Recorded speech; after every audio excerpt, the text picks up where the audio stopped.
provide Dog Thrive, which we happen to think is a phenomenal dog food product.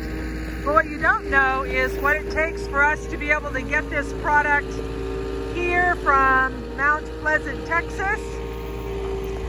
How much energy it takes, how much frustration it creates, especially as it relates to the shipping issues. This truck was scheduled today, May the 3rd at 11 a.m. We got a call this morning, oops, it's going to be 2 p.m. and then at a little bit after 1 when I called to just double check on things, oh, guess what? We're gonna be there at 4. Well, it is now 4:43, don't know if you can see that.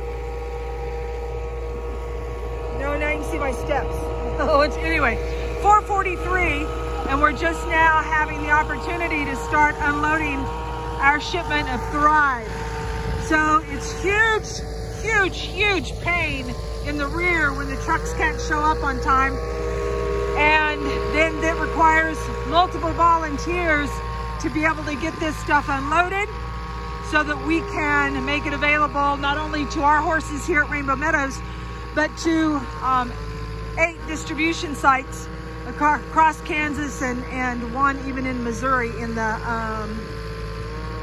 Branson, Missouri area. And we do this exclusively to be sure that these horses, your horses, my horses, etc., have an opportunity to have access to this as well as our dogs. So pain in the neck, takes a lot of energy, usually takes 5 people to do this, but we only have 4 here today. So I'm going to put away my camera and get ready to go start pushing pallets. I get the tough job.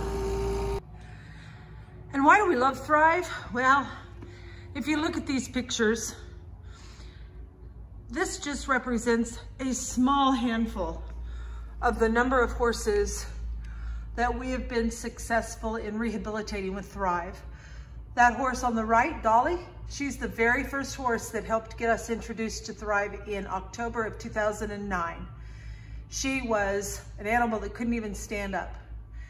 And within 6 weeks, she was running and bucking and lived a great life. This is a 10-month-old colt that came in looking like he was ready to die, and that's him 45 days later. And here are a couple more. Again, these are the same horses. These horses all would have died if it wasn't for Thrive Feed. So, in our opinion, there isn't anything better, Thrive Feed. So this is what our warehouse area looks like. It's not very big. We can put about 20 pallets in here. In about 2 hours, it'll be completely full. And we have already moved a couple of pallets in here. These are the ones we're currently using. And there's the dog food that came in. So our workspace kind of gets consumed every so often when we get these shipments, but it's well worth it. And here comes my first pallet to wrangle up into here, utilizing a pallet jack. He and I will be best friends here for a little while. So this is what we're getting ready to do. Let's put 20 pallets in this space. Pallet number 1 placed. It's a lot better if we have 2 people, so we have eyeballs on the front of the pallet, but we do what we have to. Here comes pallet number 2. Have to use every inch of our space. Can't waste any at all. That's why having a second person is always helpful.